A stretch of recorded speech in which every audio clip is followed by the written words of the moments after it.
Yo, my name's Nick, and if you're scared, go to church, and if you're hungry, stay the hell away from me. Lotus Precons come in all shapes and sizes. From your Reanimator decks to your Mana Burn decks, we've got you covered here on the channel. Today's commander is not only extraordinarily powerful, but it also has dropped significantly in price since it first came out to around $2, and I don't know about you, but a prerequisite for me for building a powerful budget deck is the cards being budget, so it being $2.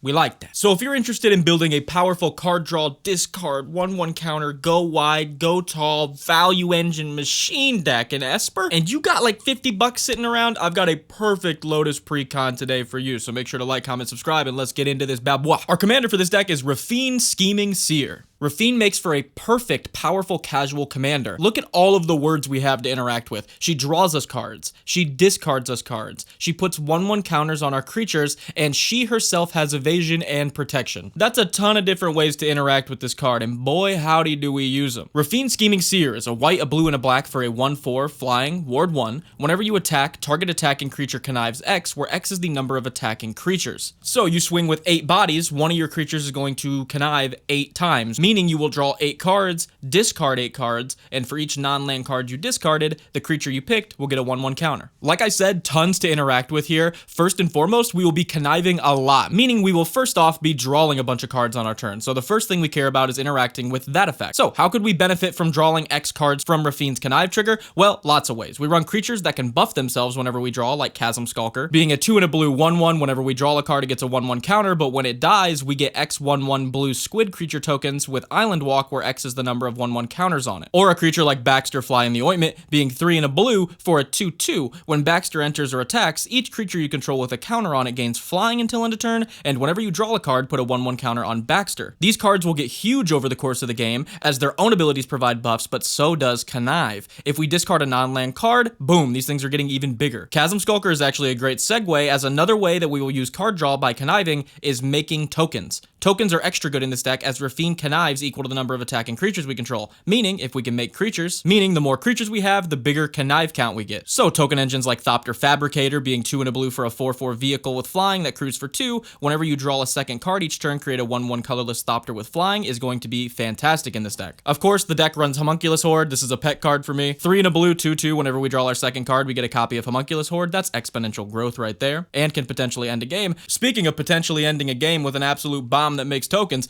Alenda and Azores is 3, a white, a blue, and a black for a 6/6 flying, ward 2. Whenever it attacks, you may pay X, a white, a blue, and a black. If you do, draw X cards, and at the beginning of each end step, you may pay for life. If you do, create a number of 1/1 black vampire knight creature tokens with lifelink equal to the number of cards you've drawn this turn. Oh, so you're telling me that if I connived 5 on my turn, draw 5 cards, discard 5 cards, I just drew 5 cards, so this is going to produce me 5 vampire tokens?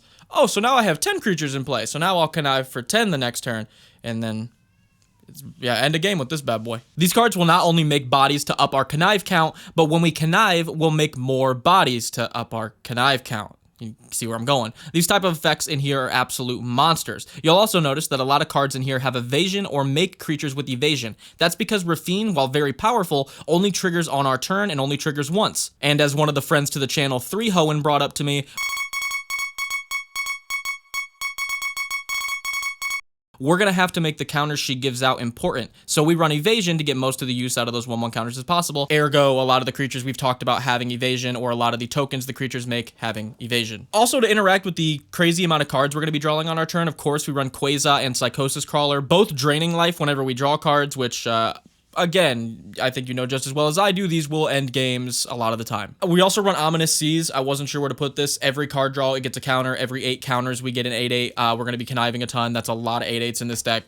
Here it is. And that was all just interaction for the card draw. We haven't even talked about the fact that we discard with connive. So let's talk about the interactions that we run with discard, or that card. We like to have fun around here. We run Drakehaven, being 2 and a blue for an enchantment. Whenever we cycle or discard a card, we can pay 1 and make a 2/2 blue Drake, adding to the whole go wide, we get more connives thing. Faith of the Devoted is a 2 and a black enchantment that whenever we cycle or discard, we can pay 1. If we do, each opponent loses 2 and we gain 2. Archfiend of Ifnir is an absolute bomb in this deck, being 3 and 2 black for a 5/4 flying. Whenever you cycle or discard a card, put a -1/-1 counter on each creature your opponents control. Yeah, it's absolutely just as busted as it sounds in a connive deck. Your opponents won't have anything stick with this in play. Absolutely busted. We also run Scrounging Skyray, being 1 and a blue for a 1/2 flying. Whenever we discard one or more cards, put that many +1/+1 counters on this creature. Essentially, you just let this sit on the side and just build up and get bigger and bigger and bigger, and then put your Raffine counters on something else, and you'll pretty much have 2 creatures getting big at the same time. Great option. Plus, flying. Built-in evasion. We love that. Of course, we've got Feast of Sanity, making every discard 1 damage to any target and us gaining 1 life. Along with a Crypt Caller's Chariot. This thing's busted in here. 3 and a black for a 5/5 menace. Whenever you discard 1 or more cards, create that many tapped 2/2 black zombie tokens. I hate to be redundant in a video. You know I'm never redundant in my videos. But again, you're telling me that if I swing with 5 dudes and connive 5, I will make 5 more dudes from discarding?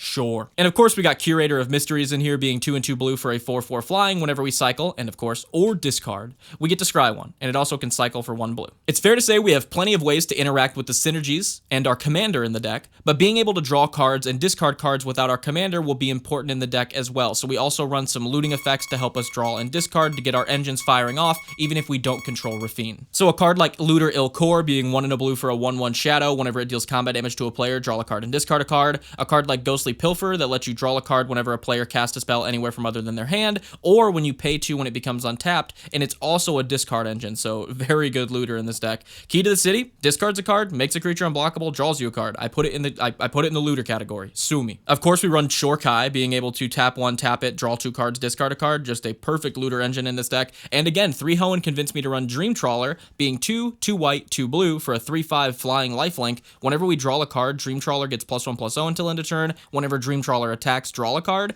discard a card. Dream Trawler gets hexproof until end of turn, tap it. So a massive beater with lifelink and evasion that can give itself hexproof that we can start throwing them on counters on. Yeah, 3 Hoenn, you right. When you're right, you're right. These are amazing again, as they draw and discard to interact with our deck, but also have built-in evasion, so we can throw 1/1 counters on these guys with our commander's connive ability. We also run card draw pieces like Thirst for Knowledge, Thirst for Discovery, Thirst for Meaning, I think is the 3rd one. They all draw you 3 cards, then you discard 2 cards unless you discard a specific card type. We really don't care. We love drawing. We love discarding. Frantic Search is fantastic in here, being 2 and a blue, instant draw 2, discard 2, untap 3 lands. Just a free draw 2, discard 2 in this deck. That has been incredible in every game I've played. On top of all these, we run a couple connive cards in the list, like Lethal Schemes, being 2 and 2 black for an instant with Convoke. Destroy target creature or planeswalker. Each creature that convoked this spell connives.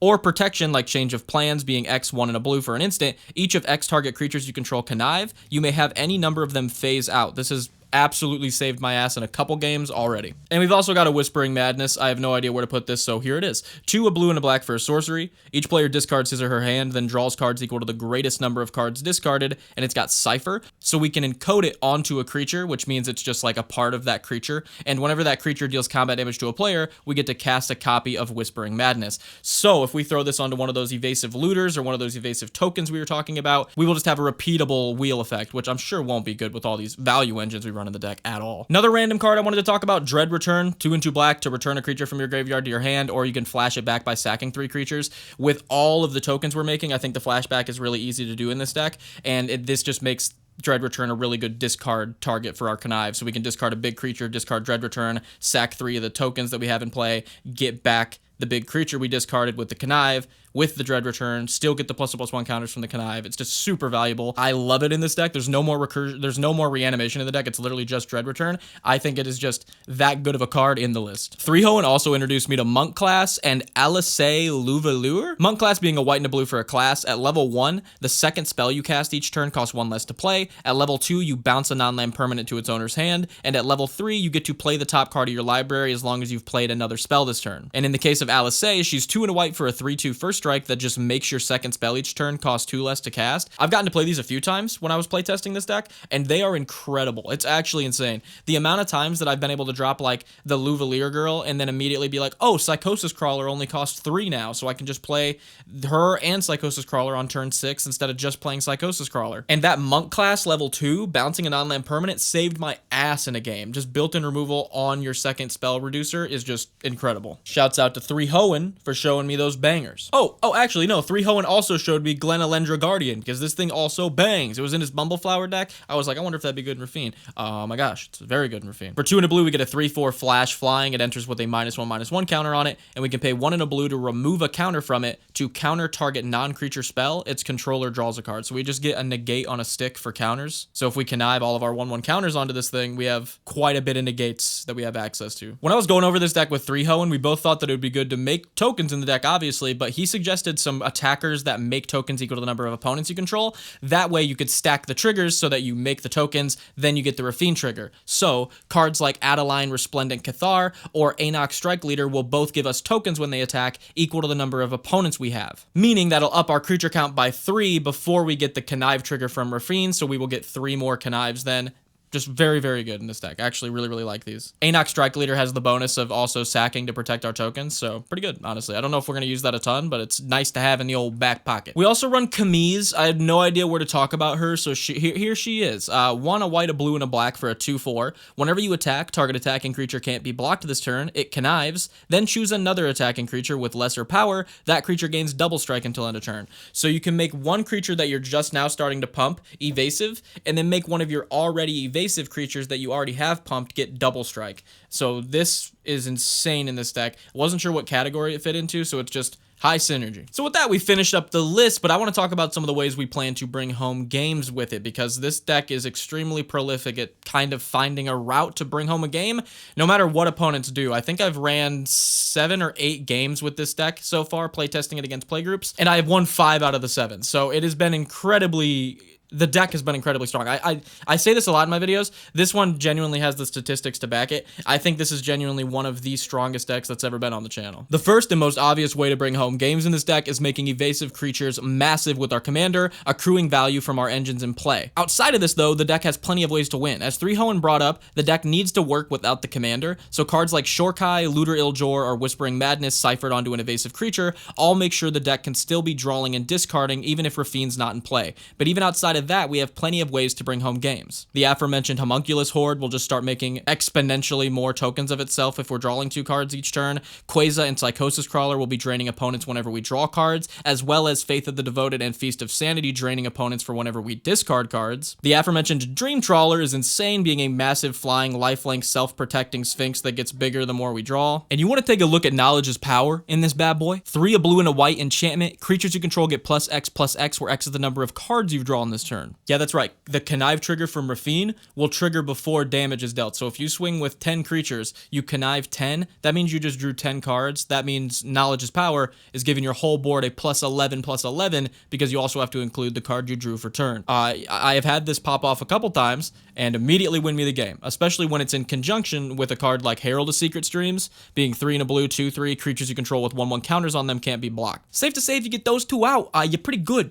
I think you won the game. So there you go. It's safe to say this is one of the strongest decks that has ever been on the channel. It's only $50 if you want to pick it up. Full deck list down below in the description. And don't leave quite yet, because we got some gameplay footage at the end showing the deck absolutely popping off to really sell you on the whole thing. All right? So make sure to like, comment, subscribe, and check out the gameplay. I got to verse Aragorn in this bitch. Shit, man, you didn't have to. But I did. It always had to be this way. I always had to be this way. I'm keeping that. Oh, I'm keeping this too.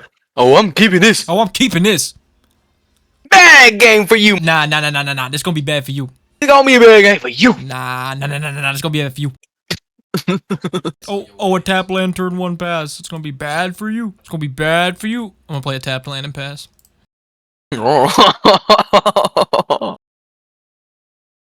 Actually, first I'm gonna tap Soul Ring to add 2 and use 1 of it to activate Shorkai, and then make another pilot, draw 2, and then discard 1. I'm gonna discard an Everflowing Chalice, and then since I drew my second card, I will make another Eldrazi token, and then since I discarded a card, I will make another zombie token. I'm gonna use the other 1 mana I have floating from Soul Ring, plus Shadow Snarl, plus sacrificing my Eldrazi Scion for a mana, plus 1 black, so 3 and a black, to play Feast of Sanity. Whenever I discard a card, Feast of Sanity deals 1 damage to any target, and I gain 1 life. So then I'm going to swing for the turn. 4 attacks, so Raffine is going to trigger to have target creature Connive 4 times. Emrakul's Messenger Connive 4 times. Actually, these can all hit different targets, right? No, target creature connives X. Okay, so it is 1. So Emrakul's Messenger, I'm gonna draw. Since I discarded 4 cards, Feast of Sanity will deal 1 damage to any target, and I will gain 1 life 4 times. So I'm going to ping one of your human tokens for 1, and then I'm going to ping your Arabella for the other 3. Okay, and now you have damage coming at you. So you have a 0-1 Eldrazi coming at you, a 2-1 Ghostly Pilferer, a 5-4 Emrakul's Messenger in the air, and a 2-2 zombie. So 9 damage total. That's all you can buy. Okay, so in response to that block, I'm going to activate Ghostly Pilferer. I can discard a card to make Ghostly Pilferer unable to be blocked this turn. I'm going to do that 10 times and discard my whole hand. And that's going to have Feast of Sanity deal 10 more damage to you. And then you'll take 1, 2, 3, 4, 5, 6, 7, 8, 9, 10, 11, 12, 13, 14, 15, 16, 17. Hell yeah. I love this Raffine deck. What the There is our Raffine Scheming Seer $50 Lotus Precon deck. Absolute banger. So, if you enjoyed the video, make sure to like, comment, subscribe. If you want to show some additional support, you can head over to nixlotus.com, try out our Scryfall search optimization tool, check out the community submitted decks, or pick yourself up a piece of merch. And if you want to show additional support, you can head over to the YouTube members page or the Patreon members page. Starts as low as $1 a month. You gain access to the deck submission form, where I will review your decks on Friday night deck review live streams, so a little incentive there. Huge shout out to all the names you can see on screen, and consider clicking one of the 2 videos on screen, as YouTube thinks you might like it. I will see you guys next time. Peace.